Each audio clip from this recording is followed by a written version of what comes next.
The best way to learn a language? Immersion, living where the language is spoken and using it every day. But if that's not in the cards for you this year, you can still learn a language the second best way, and that's with Babbel. Be a better you in 2024 with Babbel, the science-backed language learning app that actually works. Don't pay hundreds of dollars for private tutors or waste hours on apps that don't really help you speak the language. Babbel's quick 10-minute lessons are handcrafted by over 200 language experts to help you start speaking a new language in as little as 3 weeks. Babbel's designed by real people for real conversations. Babbel's tips and tools are approachable, accessible, rooted in real-life situations, and delivered with conversation-based teaching so you're ready to practice what you've learned in the real world. For instance, I've been using Babbel's convenient courses to help me learn basic conversational skills in German while I'm getting ready for a little trip I'm planning. It's not a language I'd ever studied before, but I find the lessons really easy and kind of like hand-holding me through learning a completely new language to me. And it's reassuring to know that with the help of Babbel, I'll be able to greet people, order food, and ask for directions without having to consult language apps while I'm in Deutschland. I'm still learning. Studies from Yale, Michigan State University, and others continue to prove Babbel is better. One study found that using Babbel for 15 hours is equivalent to a full semester at college. Babbel has over 16 million subscriptions sold. Plus, all of Babbel's 14 award-winning language courses are backed by their 20-day money-back guarantee. Here's a special limited-time deal for our listeners. Right now, get up to 60% off your Babbel subscription, but only for our listeners, at babbel.com/vulgar. Get up to 60% off at babbel.com/vulgar, spelled BABBEL.com/vulgar. Rules and restrictions may apply. Ah, the web tour. Those that both creators and were created by the threads disentangle from the fringes to feast on the very thing that spawned them. What's up, Timmy? This is how you deal with weird! No! Do not harm my children! Oh, you lost a feather. Can I keep it? No, you can't force me to! Do you know what lies within nothing? Rocket's in trouble, Akasa! Can we turn on the wind show remotely? No, she could lose her job as an Akasar. I don't fear Vehar. No, but you fear me. If you intend to trick me, I will not hesitate to sever the oath bond entirely. Why didn't you help me? Coward! I don't have a parachute! I don't like free falling! Counterbalance, a high fantasy audio drama. Season 2, coming 15th of October 2023. Learn more on trilunas.com.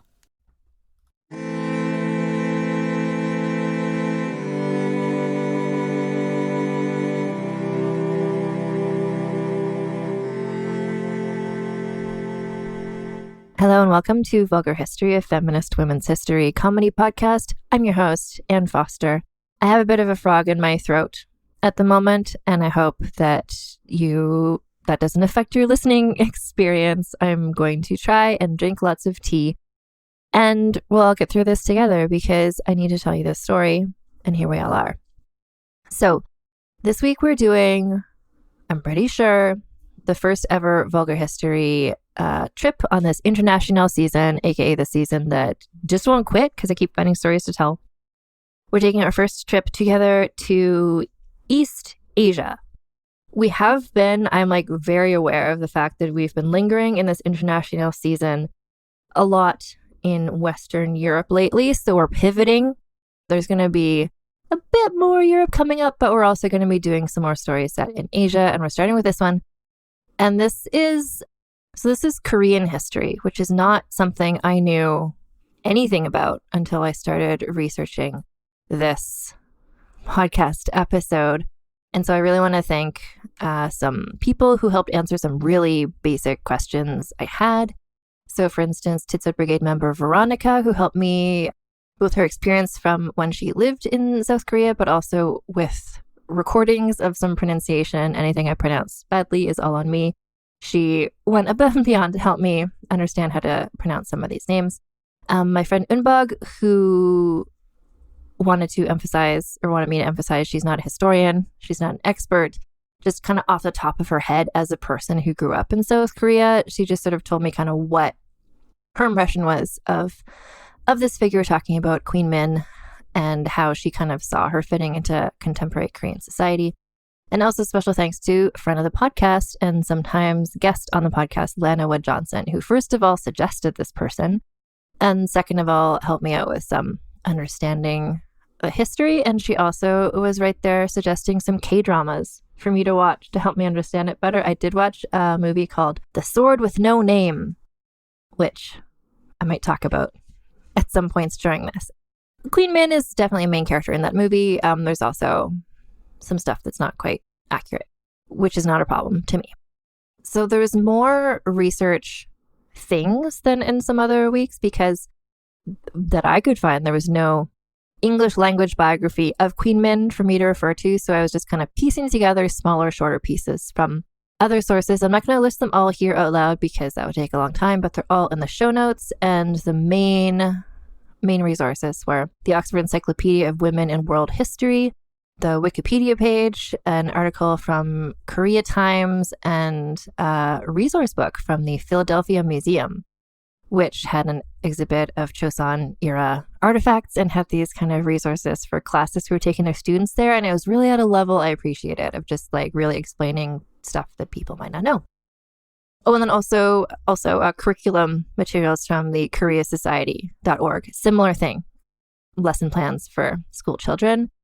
I'm always happy to find things written for somebody who maybe doesn't know anything about a subject because I learned a lot preparing this episode. And so I really hope I do justice to this figure. I know that there are some listeners in South Korea, other listeners who are more familiar than me about Korean history. Anyway, so I'm going to do my best to pronounce things. Anything that I mispronounce or misrepresent is my own mistake and does not reflect on the helpful people who really tried to help me to prepare this because I really want to make this international season like truly reflect, if not every country that there's a listener listening to this from, but at least all the quadrants of the world. And so we're getting into Asia.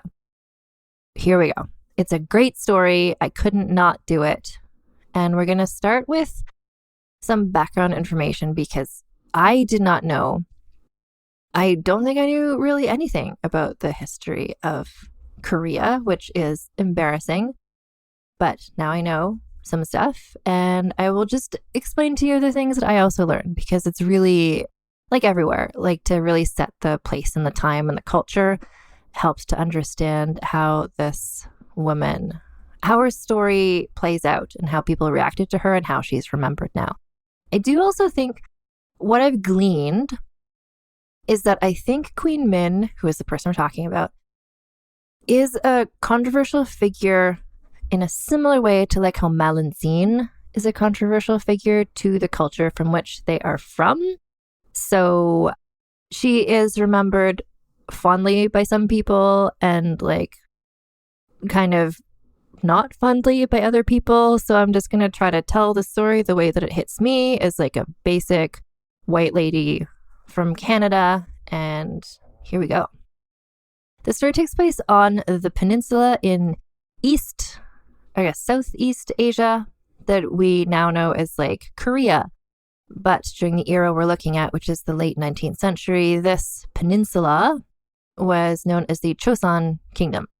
And I'm going to refer to this place as Joseon or the Joseon Kingdom because that's what it was called when the story took place. And from what I've been reading, English language sources tend to go back and forth, calling it one or the other, the kingdom or just Joseon. And yeah, this is similar to what I've done in other episodes. So like in the Malinzine episode, we refer to the land where she lived as the Machika Empire because that's what it would have been thought of by her and the people who lived there. Or like in the Njinga episode, we refer to that land as Ndongo, even though it's today kind of where modern day Angola is. I'm just trying to use the words people would have used in the era in which they lived, which is also why I'm calling the main character in the story Queen Min, but we'll get to that in a minute. So, Joseon Kingdom. I'm sure lots of you know so much about this because there's so many K-dramas and Korean movies and books set in this era because it was like a 500-year period of time and it's a great place to set stories. So the Joseon Kingdom That's also the name of the dynasty, like the family who's in charge of it. And so this dynasty began, the Joseon dynasty, in 1392. It lasted until the late 19th century, effectively. So a period of around 500 years. So one dynasty ruling the kingdom for 500 years is one of the longest lasting royal dynasties anywhere in the world, anywhere in world history ever. Like, to compare to a history that I know a bit better, and you might also, England. So between 1392 and 1900 in England, they went from the Plantagenets to the Yorks, to the Tudors, to the Stuarts, to the Hanovers, to the Windsors. All of these were mostly violent shifts of monarchs changing dynasties, and it often was because somebody didn't have a son who survived, and so they had to look for a relative somewhere else, and the relatives would argue. And a reason why the Joseon dynasty continued for 500 years was because, unlike in England, in the Joseon dynasty, if the king died without a male heir, they had the option to adopt a child and say that was now the adopted sibling of the dead king. And so the dynasty would continue through kind of adoption means. And this is going to happen twice in this story. And part of what happens when that happens is that the parents of the new king may likely still be around, and they're probably going to be some sort of influential family, and they're going to probably have a point of view of their own, and that's going to be part of what happens here. So yeah, the other thing about having a dynasty this lengthy, like when they're that solidly in place, it's hard to usurp them because they're so powerful, and they've been powerful for so long.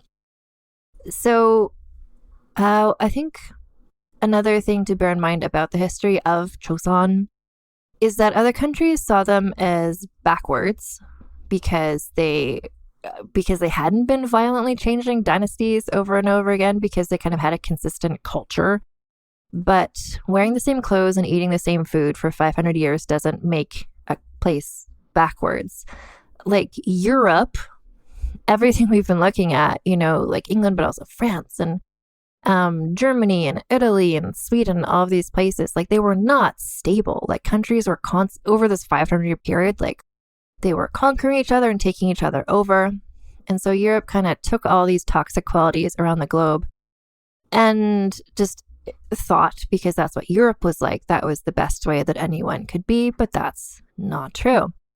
And Europe, as they were going around conquering and colonizing, were sort of destabilizing everything in their path under the assumption that the places that they were taking over were somehow inferior. Not true. It's just different. So that being said, like there was still massive poverty and unequal distribution of wealth in Joseon, but not, I don't think, particularly better or worse than in any European country. It's just this place happened to have a really consistent dynasty, which allowed it to develop like the kingdom in a different way from a lot of other places. So like one of the things you think about if you imagine a country or a kingdom that's been under the same rule for 500 years, it's like, oh, but are they sort of like, especially because we're going to talk about they really did their best to keep to themselves without really any natural borders. But so they were certainly influenced especially by the Chinese. But if you have your own really stable, like consistent, in terms of stable culture, and you're not doing super a lot of trade with other cultures, it's like, oh, is this like a civilization that's like kind of frozen in amber? Is it like, if you imagine if it's 1900 and you suddenly meet somebody who's been living like it was England in 1392, you'd be like, oh, like your language is different. You don't know about electricity or whatever, like the printing press. But things still advanced in Joseon. Most of the Western technological advances that happened during this era were made by invading other people and kind of stealing their ideas. But things were going on in Joseon. Technological advances were coming slowly, but they were still coming. So I really don't want to leave you with any sort of impression that this is any sort of backwards place. It's just a really different cultural context from what we've been looking at, especially lately in Europe. So they didn't have natural borders. Like they weren't an island. They were a peninsula. They were attached to the mainland. They didn't have mountains all around, like how in the Catalina de Eroso episode, we talked about how Basque Country kind of similarly did their own thing for centuries because they had mountains around them. Joseon was like / where Korea is. It's like right between China and Japan. And so was like invaded by one or the other or both over these 500 years, and they had their own culture that had some influences from the other cultures that were around them, but they were very proud of their culture. It was a very specific culture, and this culture included a highly regimented social structure, which is really important to talk about, because this social structure really affected the life of Queen Min and how she was seen, and also how she, I think, continues to be seen as a Korean woman. So we're still in the like backstory stuff, but I hope you're still here along with me learning things, or if you already know this stuff, I hope I'm relaying this correctly. So the era before the Joseon dynasty was the Koryo dynasty. And during that era, women had more independence and power than they would later in the Joseon era. We've talked about this on the podcast before, but I think it bears repeating that women's rights are sometimes kind of misinterpreted as being like slowly getting better for everybody since like ancient Roman times. But in fact, women's rights have gotten better and worse in every country, like since recorded history. Like we've talked about places where it was okay to have like a woman be monarch, like Ethelfled or something. And then we've talked about places where it's just like, this is terrible. We can never let a woman be in charge again, like Fredegund. Like it's not just an upward trajectory. So in fact, in this peninsula, so in the Koryo dynasty, women had more independence. And then the Joseon came in and women got less power and independence. So after the Joseon dynasty took over, women's status and visibility went on the decline. And this was in part from a shift from a matrilineal to a patrilineal structure of kinship and identity. So just a very patriarchal structure. Here's an example. So during the Koryo dynasty, newly married couples used to live with the bride's family, which offered numerous advantages for the women, including economic advantage, like a woman could safeguard her share of the inheritance she shared equally with her male siblings. In the Joseon dynasty, because of the establishment of a patrilineal line, like only like father to son, and that was it, like the male heir was crucial. This eroded women's rights and privileges. It changed the residential arrangements to this rigid rule of primogeniture. So the eldest son was the principal heir. So no longer were you sharing the inheritance among all siblings, like even among all male siblings. Like, so women didn't have that access to money. And as we've seen in so many stories, like if you don't have your own independent money, then you're dependent on men all the time, and that really affects your life. So why did this change occur? So largely because of the spiritual philosophy of the Joseon Kingdom. So the Joseon Kingdom was a Neo-Confucian patriarchal culture. We're going to break down most of those words. So Confucianism is developed from the ancient Chinese traditions codified by Confucius, a person who lived like 800 years before this all happened. He was a Chinese philosopher. Confucianism spread to Korea, Vietnam, and Japan. And Confucianism is a system of ethical rules designed to inspire and preserve the good management of family and society. So under Confucianism, modesty, respect for one's parents and ancestors, frugality, pursuit of knowledge, and proper etiquette were highly valued. And this imposed a strict division of gender people to prevent adultery and other sexual misconducts.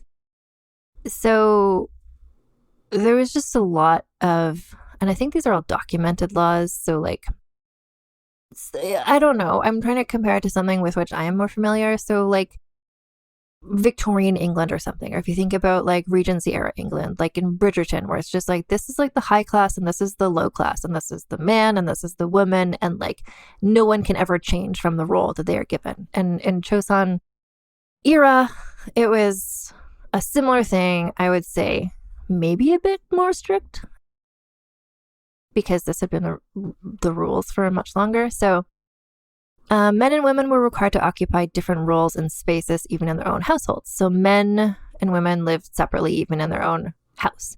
So men's living quarters consisted of several rooms, including a place to study, a bedroom, and a living room. Women and children resided in rooms sheltered in the innermost section of the household. And I didn't come across anything suggesting any sort of non-binary gender understanding. So I think it was very much just like men, women, that is our understanding of gender. Everything is like very balanced in that way.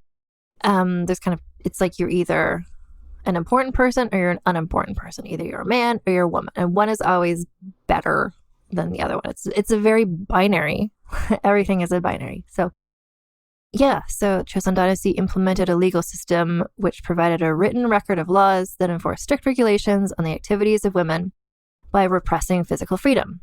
So women were forbidden from horseback riding, playing games, and attending outdoor parties. If you defied this, the punishment was 100 lashes. And so the way that women were confined and not allowed to do stuff signifies the complete control that Joseon men held over women's lives. The only acceptable aspiration for a woman in this era was to marry and produce children, specifically a son. Daughters were referred to as robber women because their dowry took away from their family's wealth. Married daughters were known as, like a word meaning, one who left the household and became a stranger. So it's that's the society we're looking at. So when a woman was married, she was expected to be faithful, loving, and subservient to her husband, and also fertile and to bear male heirs. After marriage, a woman would be referred to as the wife of or the mother of, losing her individual identity and becoming the full property of a man. And this is why we don't know the name, like the given name of the woman we're going to be talking about. But again, we'll get to that. Yeah, so women were viewed as an extension of their husband or their son. If a husband felt that his wife had committed one of the 7 evils, which included disobedience to parents-in-law, failure to bear a son, adultery, jealousy, hereditary disease, talkativeness, and larceny, he could easily divorce her. There was no need for any evidence. A man's word was powerful enough to ruin a woman, and once divorced, she was left to destitution or to death by suicide. Therefore, marriage was a respectable woman's only option. Widowhood was extremely unfavorable. Widows are treated even more poorly than unmarried daughters because unmarried daughters at least had the option of making a match. Widows were discouraged from remarrying just by peer pressure. If she married again, she was looked down upon by her peers. As an incentive to remain single, the government awarded chaste widows with land grants. They also, in 1477, there was the anti-remarriage law, which discouraged women from remarrying by restricting their sons from public service jobs. So if they remarried, then that affected also their beloved sons. Widows were, in fact, given a special knife for suicide. And those who ended their lives were viewed as admirable because they were the epitome of faithfulness. Chastity was considered one of the most desirable female traits. A woman's abstinence was looked upon as more valuable than her life. I want to just re-emphasize that I'm just kind of here's what things were like in Joseon era, in this kingdom. I don't think I've ever talked in this in depth about here's what things were like in Tudor era England, but I really don't want to be doing anything other than just saying here's what the laws were, here's what society was like. I'm not putting any sort of moral judgment on it, saying that this is any better or any worse than any other country or kingdom at this exact same point in time. But I found all these details, and it really, really, really is going to help you understand when we get to Queen Min's story how she was seen and how what she did was so revolutionary. So Joseon women could not hold official government positions. They were not expected to be educated at the same level as men. For instance, women were not taught to read and write in Chinese, which was used for official court documents, as well as poetry and literature. But instead, women were educated in Confucian ideals of proper behavior, moral conduct, proper speech, proper appearance, and womanly tasks. So the purpose of education for women was to instill the ideals of the male-oriented society and to motivate them for the tasks of married life. So just putting yourself in the point of view of someone, if this is the only world you've ever known and this is how you're raised, like it's the same anywhere, really. Like if you don't know that there's more stuff that you could be doing, then why would you think of doing other things? By the age of 7, girls could no longer associate with boys or men. They were more and more confined to the inner quarters of the house, where they received instruction in domestic duties from their mothers and grandmothers. This is a quote from Martina Deutschler's book, The Confucian Transformation of Korea. In cosmological terms, heaven, yang, dominates earth, yin, and correspondingly male has precedence over female. The clear hierarchical order between the sexes is thus cosmologically sanctioned and is imperative for the proper functioning of the human order. This order can be preserved only when human passions are kept in check. And in addition to strict gender roles, there's also an equally strict class system. And I forget if I wrote this down, but I did want to mention also that because men and women could never coexist. So like a male doctor could never tend to a female patient. So female, I think, servants would kind of serve as midwives, and they would help women who are having medical issues. That was kind of like, not that it was a way to educate women necessarily, but it's a role that some women would have. And I was going to talk about this later, but I'll talk about this now. So there is an author whose books I've been reading called June Her. She writes young adult historical mysteries that are set in various parts of the Joseon dynasty. Her first book, I'm just looking up the title. The first book is called The Silence of Bones. So it's about a 16-year-old girl who is a servant, and they're murder mysteries. They're like young adult historical murder mysteries set in the Joseon Kingdom. So in The Silence of Bones, for instance, she's a servant who's assigned to help the investigators because there's a woman has been murdered and they can't handle even the corpse of a woman. Like they need a servant to do that. So anyway, if you want to read books set in Joseon era, which was another way I've been trying to kind of learn more about this era, and since I finished my research, now I'm just reading them because they're good books. So The Silence of the Bones, her other books are The Forest of Stolen Girls, and then The Red Palace.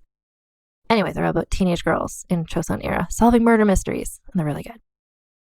So we're moving on to the class system. So again, Confucian principles. It's similar, again, just in the like hierarchy to when we talked about in the Rani Dida episode about how Kashmir or how their society worked there. So it's a caste system with the king at the top of the pyramid, and then the upper class were called the Yangban, and then there was a small middle class of government employees known as Chungin, and then the bulk of the population, peasants, laborers, fishermen, were classified as Sangmin. And it's not just like, hey, here's this how the world works, let's get on with it. There were riots from the like lower class people because of the corruption of bureaucrats, heavy taxes and things like that. So in theory, any man could become Yangban, like the upper class, by passing an examination, but it cost time and money to study for the required exams. So, I mean, there wasn't that much upward mobility. The lowborn and enslaved people were at the even further down on the pyramid. And enslaved people became enslaved by birth, like if their parents were enslaved, as well as a form of legal punishment. During times of famine, the people who were like one step up, the Sangmen, would sometimes sell themselves into slavery in order to survive.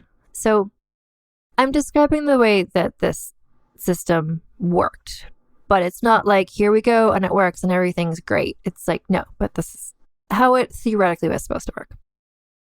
And please note, it's not like everything was grim and awful for everyone all the time, any more or less than anywhere else during this 500-year period, basically.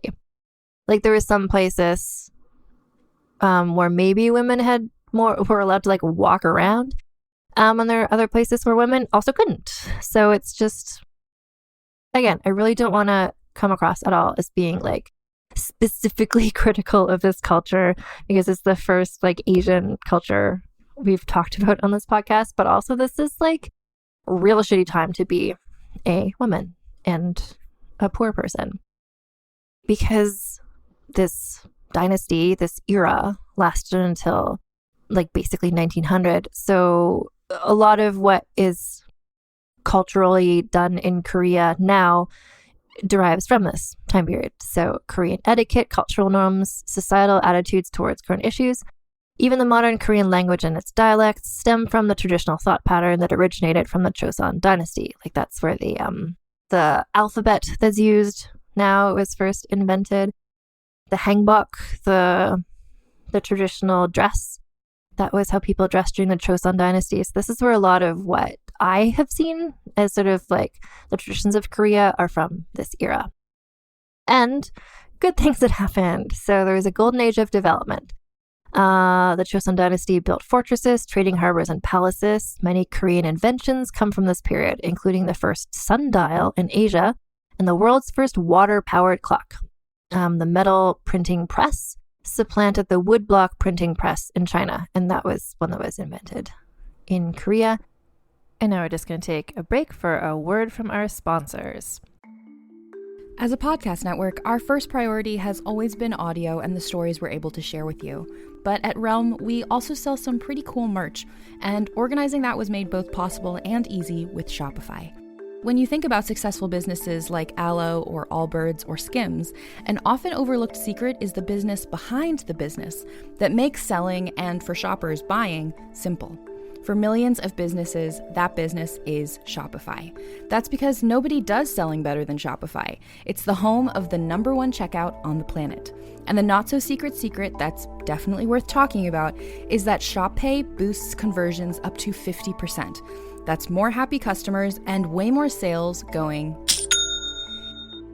If you're hoping to grow your business, your commerce platform better be ready to sell wherever your customers are scrolling or strolling, on the web, in your store, in their feed, and everywhere in between. Businesses that sell more, sell on Shopify.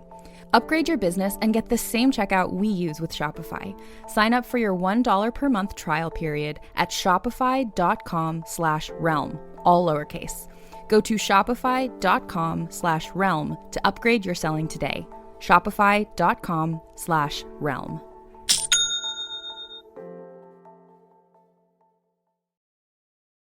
Do you know what lies within nothing? No. Do you know where it ends? Do you want to know? Yes. Counterbalance, a high fantasy audio drama. Season 2, coming 15th of October 2023. Learn more on trilunas.com. People often look at me with confusion when I ask them what their only one in the room story is. They think it has to be like mine, where I went to a 600-person event and discovered that I was the only Black person there. I know. Horrifying, right? Hi, I'm Laura Cathcart-Robbins, and I am the host and creator of the podcast Only One in the Room. Every week, my co-host Scott Slaughter and I invite you to join us for an hour and lose yourself in someone's only one story. This podcast is for anyone who has ever felt alone in a room full of people, which is to say that this podcast is for everyone.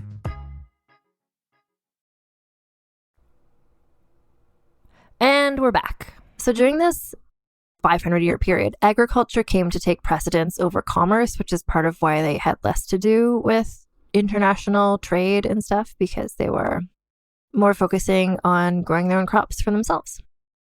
By the mid-19th century, Joseon dynasty was in jeopardy. Traditional customs were losing their significance, so they'd always been sort of bordered by Japan and China.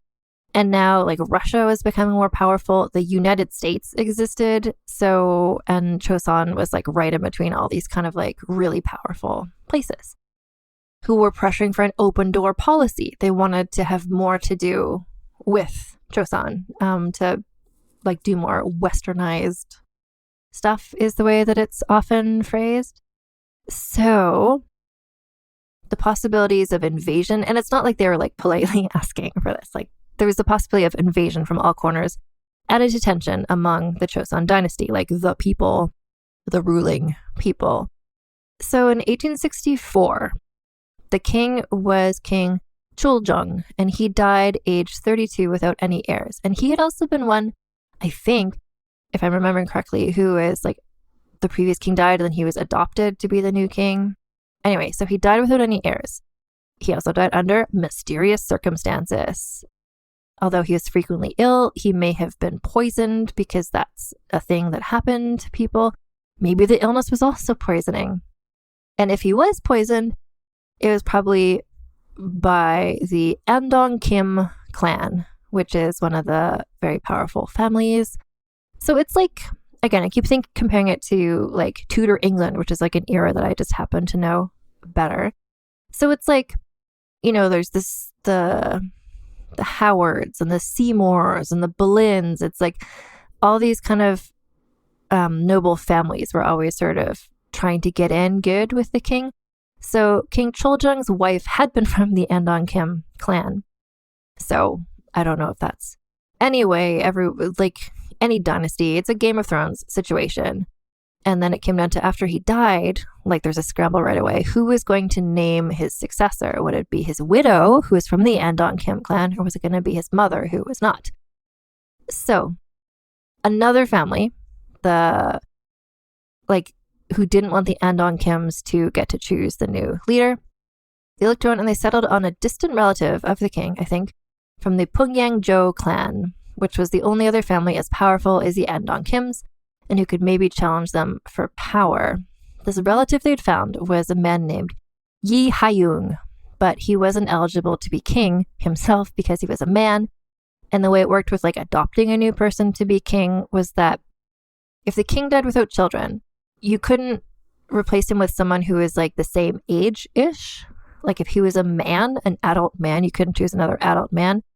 Like the new king had to be from the next generation after the most recent incumbent of the throne. And Yi Hayung was of the same generation as the king. He had a son though. His 12-year-old son was Yi Myongbok. So it's kind of like, okay, well, what if we make him the new king? So again, he's 12 years old and he would not be able to rule in his own name until he came of age, which effectively meant that Yi Hayung would be in charge because he would be the father of the king, who was a little boy. The Pungyangjo clan knew that they could easily influence the father to like further what they wanted, and that he would be the regent for the son. So acting alongside the queen mother who had chosen him or his son to be the new king. And so it all happened really quickly, which is part of why I feel like maybe this was poisoning, because there was some like planning ahead happen. So as soon as news of Chuljong's death reached Yi Hayung through his intricate network of spies, so like he already had an intricate network of spies in the palace, he and the Pungyangjo clan took the hereditary royal seal, so like an object. This is like how in the Jane Grey story where she put the crown on her head and like that was treason. It's like the object itself has so much power. So in order for a legitimate reign to take place, you had to have this royal seal. And he got it. So this gave the queen mother absolute power to select the successor to the throne. And he found out right away that the king had died. He got the royal seal. So by the time that the Andong Kim clan found out that the king had even died, he already had the seal. So in the autumn of 1864, Yi Myongbok was crowned as king. He got a new king name, which is King Gojong of Joseon. His father was titled the term that means Grand Internal Prince. So his title was Regent Hongsun Daewongun. And this is the title Daewongun is usually given to the father of the king. And he's going to be an incredibly important, both of these are going to be really important characters in this story. So King Gojong, that's the little boy king. His dad, Daewongun, like we're going to call him that because that is how he is most often referred to in the sources I was looking at. So the dad, Daewongun, was very strongly Confucian and he was a capable and calculating leader in the early years of Gojong's reign. He abolished the old government institutions that had become corrupt under the rule of various clans, revised the law codes along with household laws of the royal court and the rules of court ritual, and heavily reformed the military techniques of the royal armies. Within a few short years, he was able to secure complete control of the court, and eventually he received the submission of the Punyangjos, who were the people who put him there, but then he kind of became more powerful than them. And he also disposed of the last of the Andong Kims. He believed that their corruption was responsible for how Joseon Kingdom had declined in the 19th century. So that all happened in 2 years. And then the regency was ended because Gojong became fully the king, because he was, 14. But he was truly a puppet. And Daewon-gun kept being in charge. Everyone knew he was in charge. Gojong was just kind of oh yeah, he's quote unquote the king. But I think they kept him less educated as well, just to make him be less influential, so he wouldn't have his own ideas. So Daewon-gun was just in charge of everything, effectively illegally staying on as the regent, even though his son was literally the king. At this point, a wife was chosen for him by his father, and that is the main character of this whole thing. So let's learn about her now. That is Queen Min. So this woman, who was a girl when she was chosen to be his wife, was known as Lady Min, and we don't know her first name because of the patriarchal culture. Some records suggest her name may have been Ja-young. We're going to refer to her as Queen Min, or just Min, because that's how she's most often referred to in the historical writings I've been looking at. So, Min, which is her family name. She's from the Min clan. That, we don't know her first name, but her last, it's if I was just Foster. But anyway, all we know to call her is Min. So it's kind of like Saida Al-Hura in that episode where we only know her title, but this is what everyone called her, so I'm going to call her that too. Was the daughter of Min Chirok, a former past prime minister of the Joseon Kingdom. She was highly intelligent and read Chinese classics during her youth. I don't know if this is an exception to the whole girls not allowed to read thing, or just her father thought it was okay. When she was around 8 years old, her father died. Her mother might have also at that time. So she was from this noble family, but it was not a super wealthy branch of the family, and so she grew up not super rich. And at age 15, her name was brought forward as a potential bride for the young king, who was the same age. They were more or less the same age. And her name was brought up probably because Daewon-gun's wife was from the Min family as well. In fact, Min, I believe, was Daewon-gun's wife's second cousin. The Min family was a noble clan boasting many high-positioned bureaucrats in its past, as well as past princess consorts, as well as 2 queen consorts. And so what seemed appealing about Min to Daewon-gun was she was an orphan, she was poor, so she wouldn't have, he was okay, she wouldn't have parents who would meddle around, she's an orphan, that's kind of ideal, so we can just put her in place as kind of just a baby maker for us to have princes. So she just seemed like she was not going to be a threat. It's reminding me of when Caroline of Brunswick was chosen for George IV, or when Diana Spencer was chosen for King Charles. They just wanted somebody who seemed kind of meek and quiet and would just kind of look pretty and not really challenge them. And in those instances, that is not what happened. So Daewon-gun was told Min was orphaned, beautiful, with a healthy body and an ordinary level of education. She had no close relatives to harbor political ambitions, but came from a noble lineage, so she seemed like a great choice. So she was brought in for a meeting with him. Clearly he was impressed, and the marriage was agreed upon. So the marriage happened weeks after this meeting. They're just let's do it. So there might have been signs in that meeting of what was to come. As per one source, the Daewon-gun did not realize her tiger-like spirit and politically ambitious nature. But another source suggests that he felt slightly disturbed by her presence, that he could sense that she was a woman of great determination and poise. So I don't know, it's tempting to think back, what would this meeting have been? Because they're going to become, spoiler, arch nemesis of each other. But at this point, he was just she seems pretty sure this is fine. So she had just turned 16 and she married the 15-year-old king. and she was invested as Queen Consort of Joseon. At the marriage ceremony itself, the wig typically worn by brides at royal weddings was so heavy, and she was so small and 16 that a tall court lady was specially assigned to support it from the back, the wig. Now, it would not have come to a surprise to anybody that Gojong already had a favored concubine, because that's just how things worked, and so nobody would have been surprised by this, like not Min, not anybody. So his favorite, although I feel like for a 15-year-old to have a favorite concubine is like quite a thing. So his favorite concubine at this point was named Yi Guiyin. Guiyin is the first junior rank of concubine. And on the day of their marriage ceremony, Gojong did not go to Queen Mid's quarters to like consummate the marriage. Instead, he went to Yi Guiyin's quarters. So that potentially is not a good sign that this is going to be a successful marriage. One thing I read suggested she might have suggested herself that he go and do that and not come to be with her. So who knows how that actually happened. And just in terms of concubines, since we're on the topic, so it was of the utmost importance to have a son to be the heir, as we've talked about a lot. If the official wife wasn't able to have a son, then the son of one of the concubines would become the heir. So this was kind of like plan B for them.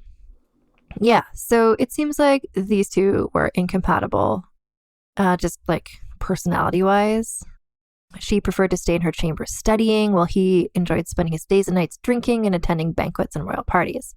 Min was genuinely interested in affairs of the state, and so she just moved there, and she was just like, oh my god, there's so many books. It's like vibes of like Belle when she goes to Beast's castle. She's just like, I can learn so much stuff from all these books. So she immersed herself in reading books about philosophy, history, and science. These were books that were normally reserved for Yangban men, like the aristocratic men. Allegedly, she once told a friend about her husband, he disgusts me. What was Min like? So, years later, a woman named Louise Jordan Milne described her like this in her book, Quaint Korea. The queen is pale and delicate looking. She has a remarkable forehead, low but strong, and a mouth charming in its coloring, in its outlines, in its femininity, in the pearls it discloses, and sweet with the music that slips through it when she speaks. She dresses plainly as a rule and in dark but rich materials. In this she resembles the highborn matrons of Japan, and in cut her garments are more Japanese than those of other Korean women. She wears her hair parted in the middle and drawn softly into a simple knot or coil of braid. She wears diamonds most often, not many but of much price. They are her favorite gems. An American woman named Lillian Underwood, who would later be a close friend of Min's and was appointed as her doctor because she had to have a lady doctor, also later wrote this. I wish I could give the public a true picture of the queen as she appeared at her best, but this would be impossible, even had she permitted a photograph to be taken. For her charming play of expression while in conversation, the character and intellect which were then revealed were only half seen when the face was in repose. Slightly pale and quite thin, with somewhat sharp features and brilliant piercing eyes, she did not strike me at first sight as being beautiful, but no one could help reading force, intellect, and strength of character in that face. So, yeah, as she settled into her new role as queen, people around her began noticing these things that these women were writing. She had a more assertive and ambitious personality than the previous queens had. She did not participate again in these lavish parties that her husband enjoyed. She rarely commissioned extravagant fashions from the royal ateliers and almost never hosted afternoon tea parties with powerful aristocratic ladies unless politics required her to do so. She was expected to act as an icon for Korea's high society, but she would rather just read books. This is Jane Grey vibes, Cece vibes, Christine of Sweden vibes. She's just reading books, which everybody found really strange and concerning. She read books generally reserved for men and just kept furthering her own education. So I guess it's she had been educated, quote, an ordinary amount, I think I said earlier, but she's just really excited to learn more stuff and happy to have these books. Yeah, time passed. She got married when she was 16.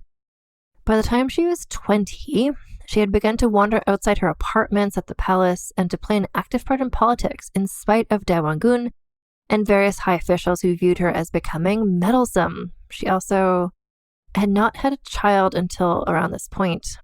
So when she was 20, she had a son, but the son died shortly after being born. Daewon-gun publicly accused her of being unable to bear a healthy male child. Remember, that's one of the 7 things that wives can't do. But she suspected that he had maybe killed the child on purpose through giving her maybe poison ginseng treatment. So he publicly accused her of being unable to bear a healthy male child. It sounds like she publicly accused him of poisoning the baby. So now kind of everyone knew that they were feuding. And the feud was largely for control over the king, who is, again, not Daewon-gun. It was Gojong, Min's husband. And just kind of who was he going to listen to more? So Gojong did conceive a son through his favorite concubine, Yi Guiyin, and she gave birth to Prince Wanhua, who was given the title of Crown Prince by Daewon-gun. He was overwhelmed with joy at this firstborn grandchild, and this made him acknowledge Min even less. But little did he know, Min had secretly begun to form a powerful faction against him. With the backing of high officials, scholars, and members of her clan, remember the Min clan, she sought to remove him from power.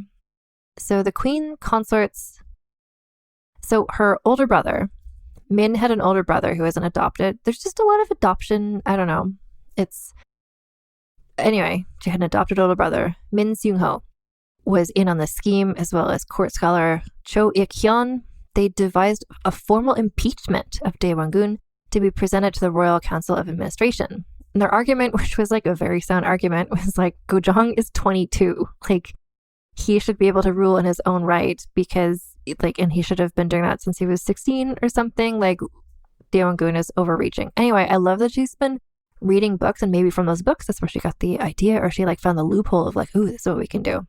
So in 1873, with the approval of Gojong and the Royal Council, this all happened, and Gojong was behind it. So the Daewon-gun was forced to retire to his estate at Yangju. Min also at the same time banished Yi Guiyin, the concubine, along with her son to a village outside the capital and stripped her and the son of royal titles. The following year, Min gave birth to a son which assured her place as queen consort. So in terms of children, she's 21? And by now she had lost 1 daughter and 4 sons in infancy. And she only had 1 surviving child, Sunjong. Sunjong was frequently ill, which led her to be anxious that a concubine might have a son that would replace her son. So she went for help to shamans, and she gave monks beneficial positions to ask for their blessing, and she and Sunjong apparently remained very close. But with these expulsions, having gotten rid of Daewon-gun, having gotten rid of Yi Guiyin, Min had gained complete control over her court. We love to see it. So she was now fully queen consort. She was ruling alongside her husband.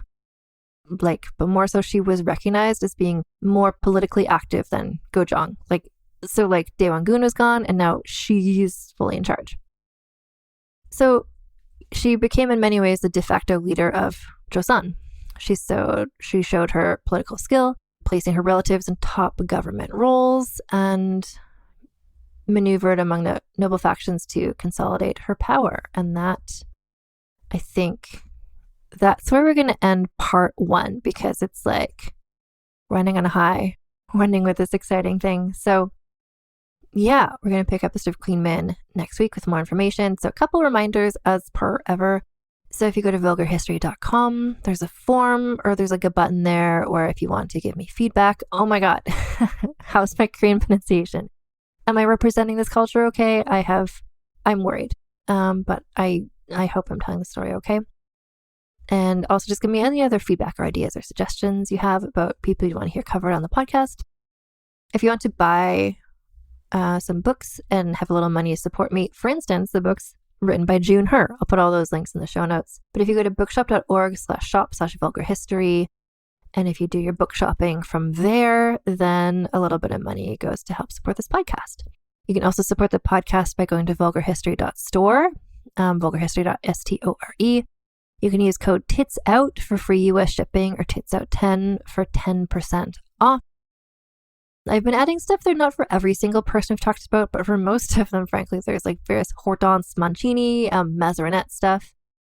There's the Horse Girl energy design in honor of Cece. I'll try to hopefully figure something out for Min as well. Yeah, and then you can also join the Patreon. So patreon.com/AnnFosterWriter. That's where when you join for at least $1 a month, then you get early access to all the episodes of Vulgar History, ad-free, because you've probably noticed these last couple episodes, like we have ads now because we're hitting the big time. But if you prefer an ad-free experience, you can get that at patreon.com/AnnFosterWriter.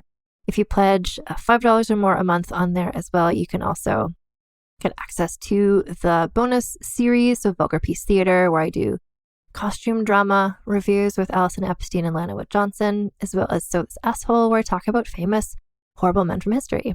And you can also support the podcast in a non-financial manner by listening and telling your friends that you like it, and also by you can rate the podcast wherever you're listening.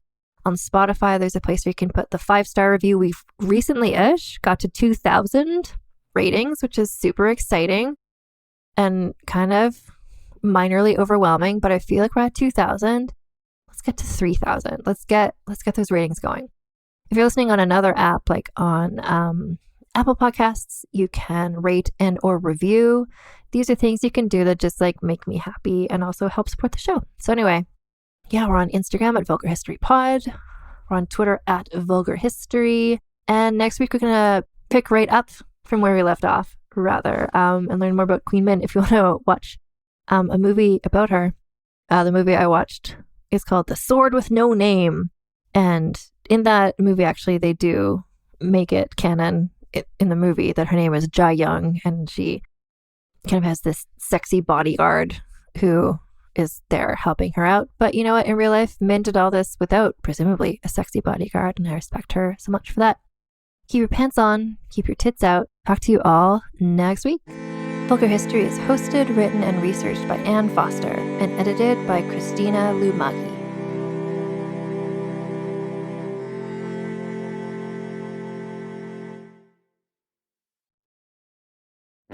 Welcome to the small town of Chinook, where faith runs deep and secrets run deeper. In this new thriller, religion and crime collide when a gruesome murder rocks the isolated Montana community. Everyone is quick to point their fingers at a drug-addicted teenager, but local deputy Ruth Vogel isn't convinced. She suspects connections to a powerful religious group. Enter federal agent V.B. Laureau, who has been investigating a local church for possible criminal activity. The pair form an unlikely partnership to catch the killer, unearthing secrets that leave Ruth torn between her duty to the law, her religious convictions, and her very own family. But something more sinister than murder is afoot, and someone is watching Ruth. Chinook, starring Kelly Marie Tran and Sanaa Lathan. Listen to Chinook wherever you get your podcasts. Hi, I'm Jennifer, a co-founder of the Go Kid Go Network. At Go Kid Go, putting kids first is at the heart of every show that we produce. That's why we're so excited to introduce a brand new show to our network called The Search for the Silver Lining, a fantasy adventure series about a spirited young girl named Isla who time travels to the mythical land of Camelot. During her journey, Isla meets new friends, including King Arthur and his Knights of the Round Table, and learns valuable life lessons with every quest, sword fight, and dragon ride. Positive and uplifting stories remind us all about the importance of kindness, friendship, honesty, and positivity. Join me and an all-star cast of actors including Liam Neeson, Emily Blunt, Kristen Bell, Chris Hemsworth, among many others, in welcoming the Search for the Silver Lining podcast to the Go Kid Go Network by listening today. Look for the Search for the Silver Lining on Spotify, Apple, or wherever you get your podcasts.